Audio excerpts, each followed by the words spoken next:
Word serve as I serve my brew. I'm cool with the work I do. Clock ticks in the world. What is up, everybody? Today I'm going to be doing a little bit different type of video. I'm going to be doing more, well, not really more. I'm going to be doing a video about how to get better in 2v2's. And we're going to be going over a few things that's not really technical skill, but more all about how you play, which kind of doesn't make any sense. Yeah, so I'm gonna break it down in a few steps. The first step, or I say thing to work on, is rotation. So in 2v2, rotation is super crucial. You can be totally good at I mean, say air dribbles or anything, but if you suck at rotation, you're gonna every single time. So what exactly is rotation? Well, rotation is when you move between certain positions on the field, being the defender, being the attacker, passing. Those are all different positions that you can take in a match. And so as the match progresses, certain people are going to have the ball. I mean, one team is going to have the ball, and then your roles change. You're not playing defense all the time. You're playing offense. You know, you play more aggressive, but then when they have the ball, you play defense, and you know, it just all depends. So what's really important is to recognize when to move from those different spots.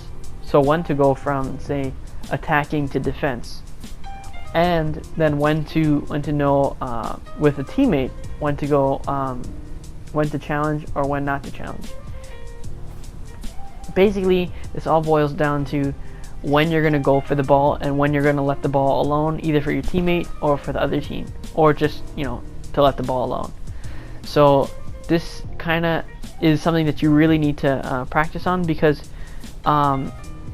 you know, I used to only practice doing things like air dribbles and ceiling touches and all this stuff. I mean, yeah, ceiling shots and double touches and all this different stuff. But I always lost in games because I was still not working on my rotations. I would double commit with my teammate. So then it was an easy goal for the for the other team. And it was just consistently I was losing, and I couldn't really figure out why, because I thought, you know, my mechanics were on point, like they were really good, but I just could not, you know, I could not get the rotation down. So that was something that was really difficult for me to understand. And then after learning basic rotation for 2v2, then it really helped me to get better, and that's how I ended up hitting champion. So now you may be wondering, well, now that I know what it is, how do I get better at it? My first tip is to watch other people play. Watching 2v2 players, 2v2 pros, when they start playing, it really will help you. I guarantee it. Just seeing how they move quickly between their between their roles in the offense and defense. I would watch Torment and Squishy offense, and they had this really good where they were constantly rotating.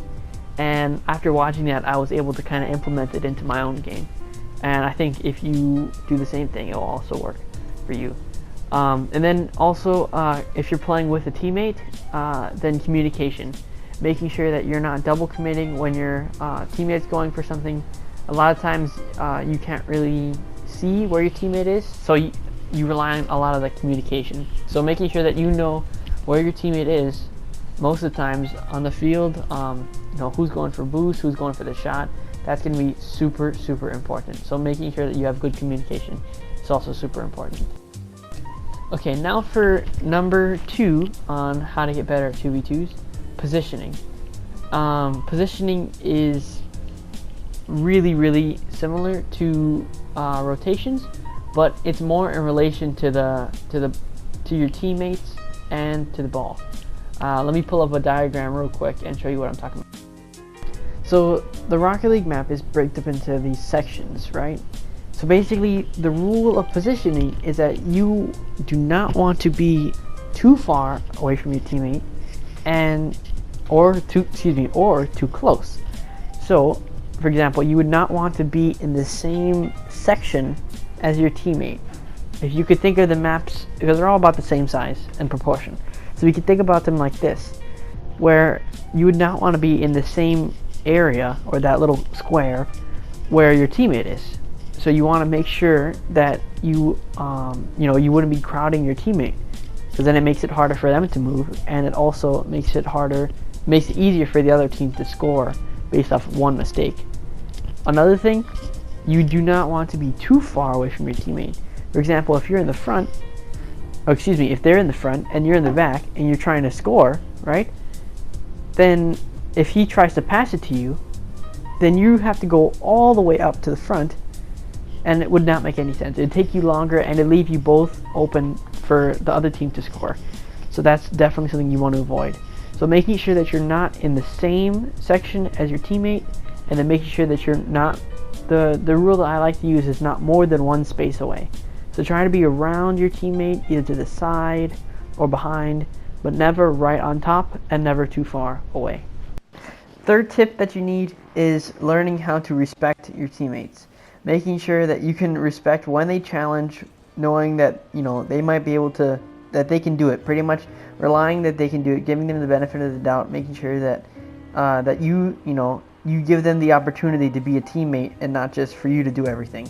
Because twos was meant for twos and not for you to go crazy in ones. So you need to make sure that you're giving your teammate enough chances to do his job rather than just doing everything yourself. Because although it may seem like sometimes your teammate sucks, you're in the end you're only going to win if you play as a team. And so yeah, respecting the other teammate in effect to what they can do is also super important.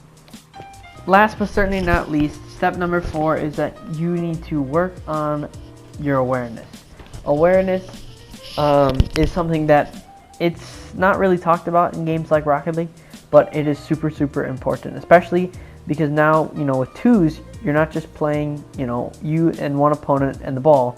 You have to keep in track 3 other people, your teammate and the 2 opponents, and the ball's movements at at each given point. So you need to watch out when who's challenging the ball at one point, who's back, who's in goal. If you see the opponent in net, you don't just want to hit right towards them where it can be an easy save. So you have to play you have to do passing plays, and then that's where you have to watch where your teammate is, making sure that he's ready for a pass, and then if he's not, then don't pass and try to work something else on it. Basically, just making sure that where all the moving parts are in twos is super important, because I guarantee if you don't have awareness enough to notice these things, then you're never going to get goals, and that's never going to turn out to wins, and you'll never rank up. So there you go, 4 tips and tricks, well, 4 tips really, to help you to rank up better in Rocket League. Hopefully they really helped. I really think working on these I guarantee actually that working on these things will definitely help your gameplay in twos as well as just in general. They also apply to things other than twos, but my examples are pretty much only demonstrating for twos. If you have any questions, feel free to leave them in the comments, and yeah, thank you for watching, and I hope you guys rank up successfully. Alright, stay cool.